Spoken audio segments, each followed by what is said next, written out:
මම අද කියලා දෙන්න යන්නේ සාමාන්‍යයෙන් ජැකට් එකක් මහනකොට සාරිය අතට පිටට දාන්න ඩිසයින් එකක් එනවා. ඒ වුණාට සමහරක් වෙලාවට අත කපා ගත්තාම දෙපැත්තෙන් තියලා පිටට මේ මැද හරිය ගන්න අපහසු වෙන අවස්ථා තියෙනවා. ඒ වගේ වෙලාවකදී කොහොමද ඒවා අපි අවශ්‍ය කොටස් ටික කපලා ජැකට් එකට එකතු කරගන්නේ කියලා තමයි මම අද කියලා දෙන්න යන්නේ. මේකෙදි අතට දීලා තියෙන ඩිසයින් එක මම ඒ විදිහටම අතට තියලම තමයි ජැකට් එකේ අත කපනකොට කපාගෙන තියෙන්නේ. මෙන්න මේ වගේ. ඊට අමතරව අපිට පුළුවන් කරවටේට මේ වගේ ලස්සන ගල් වැලක් අලව ගන්න පුළුවන්.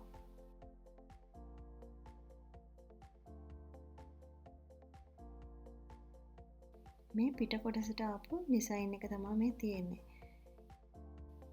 අත් කොටස කපලා ගත්තට පස්සේ පිට සම්පූර්ණ තියලා අපිට කපන්න ඉඩ මදි වෙනවා. ඒ නිසා ඒක අපි වෙනම කපලා අරගෙන ජැකට් එකේ පිටට අලව ගන්න තමයි මේ හදන්නේ. එතකොට මේ විදිහට අපි වෙනමම ඒ අවශ්‍ය කොටස් වෙන් කරගන්නවා අපි කතුරකින්. මේක ඔයාලට පුළුවන් කතුරෙන්ම නෙමෙයි බවුත් එකක් වගේ එකක් යොදාගෙනත් මේක කපලා ඉවත් කරගන්න පුළුවන්.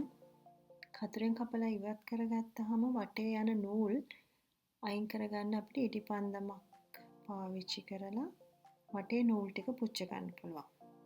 ඕනනම් ඉටිපන්දමකුත් පුළුවන් නැත්නම් හඳුන් කූරකිනුත් පුළුවන්.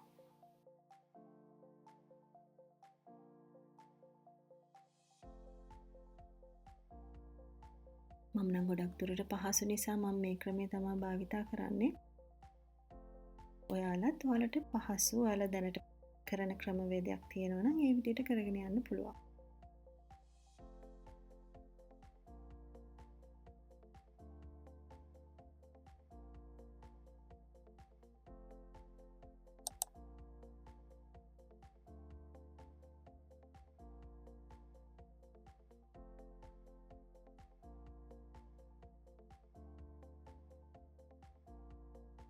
අවසානයේ මෙහෙම තමයි තියෙන්නේ.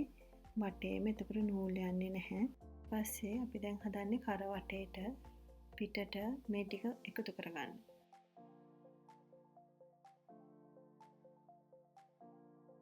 දැන් මම මේ ටික අලව ගන්න හදන්නේ ඩමි එකකට දාලා.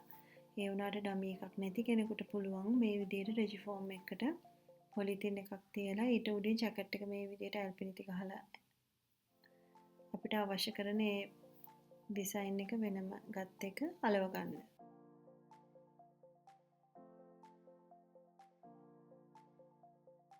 කරවටේටත් මේ විදිහට ඒක විදිහටම අලව ගන්න පුළුවන්.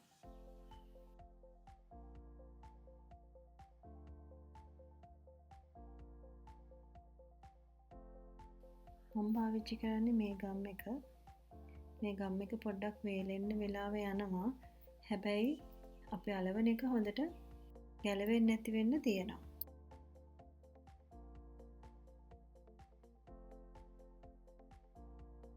මේ වගේ පොඩි චූටි හීනි ගම් තීරුවක් අපි දාගන්නවා. මොකද අපි අලව ගන්න ඒ ගල් වැල හරි චූටි නිසා ඒකේ ප්‍රමාණයට හරි යන විදිහට ගම් ටිකක් දාගන්න ඕනේ.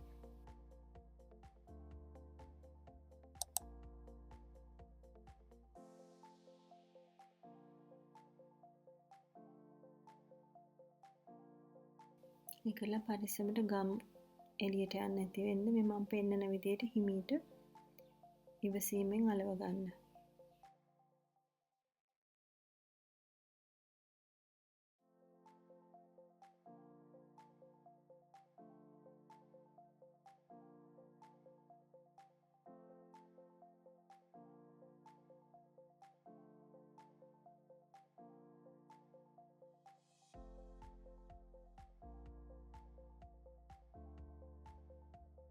මෙන්න මේ විදිහට අපි කරින් අනිත් පැත්තෙන් අපි කෑල්ලක් විතරක් ඉතුරු කරලා තියෙන අපි පොට වැටෙන පැත්ත නිසා.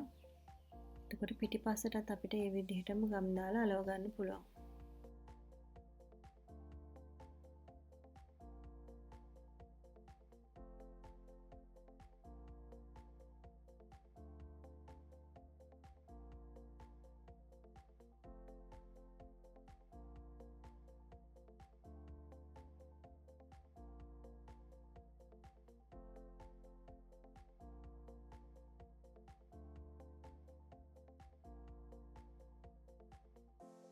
මම මේ ඇල්පිනිත්තක් දාන්නේ අර අවසාන ටික මම කපා ගත්තේ නෑ. ඒ ටික බරට පහලට වැටේ කියලා. ඒක චුට්ටක් වෙල්ලුවාට පස්සේ මීට කපලා අයින් කළා. ඒ අවසන් වෙන කොන් දෙකටත් පොඩි ගම් චුට්ටක් තිබ්බහම හරි. මේ විදිහට කරේ අනිත් පැත්තෙත් කලින් වගේම අලව ගන්නවා.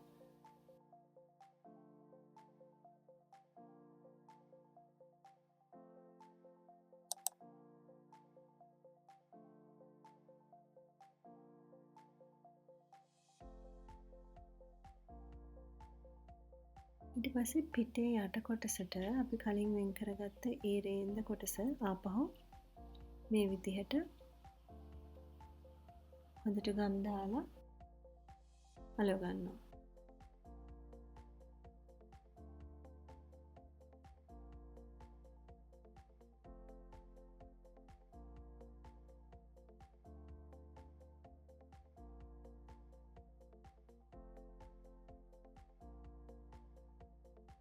මේකෙදි ඔයාලට පුළුවන් නම් තැන තැන පොඩිවට ඇල්පිනිති ටිකක් ගහලා තියන්න.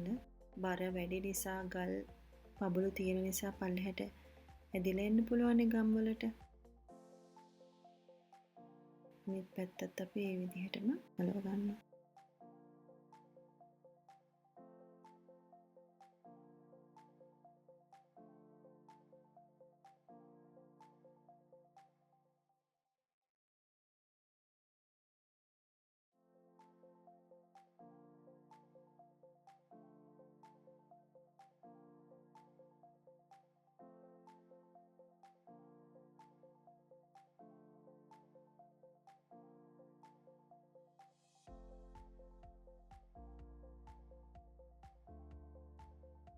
ඊට පස්සේ මේ විදිහට ඒකෙම තියෙන පොඩි මේ ස්ටෝන්ස් ටිකක් මම හොයාගත්තා ඒ පාටින්ම. ඒක ලියව තැන තැන මේ විදිහට ගම් බින්දු ටිකක් තියලා ඒ ටිකත් අපි ජැකට් එකට එකතු කරගන්නවා. පිටට දීලා තිබුණු ටික ඒකට එකතු වෙච්ච නැති නිසා මම වෙනමම අරගෙන මේ විදිහට අලව ගන්නවා.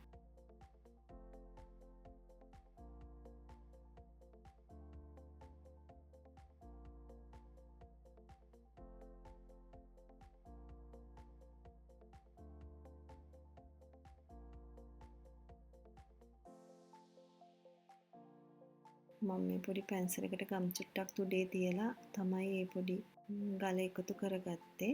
ඒ වගේ ඔයාලටත් පහසු විදිහක් බෙදාගෙන මේ ටික අලව ගන්න.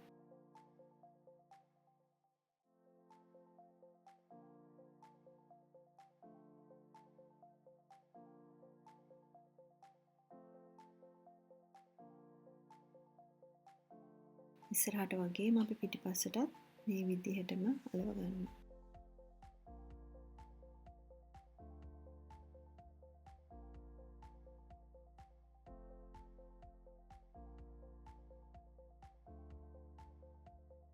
දෙපැත්තම අලවලා අවසන් කරගත්තාම මෙන්න මේ විදිහට තමයි පේන්නේ.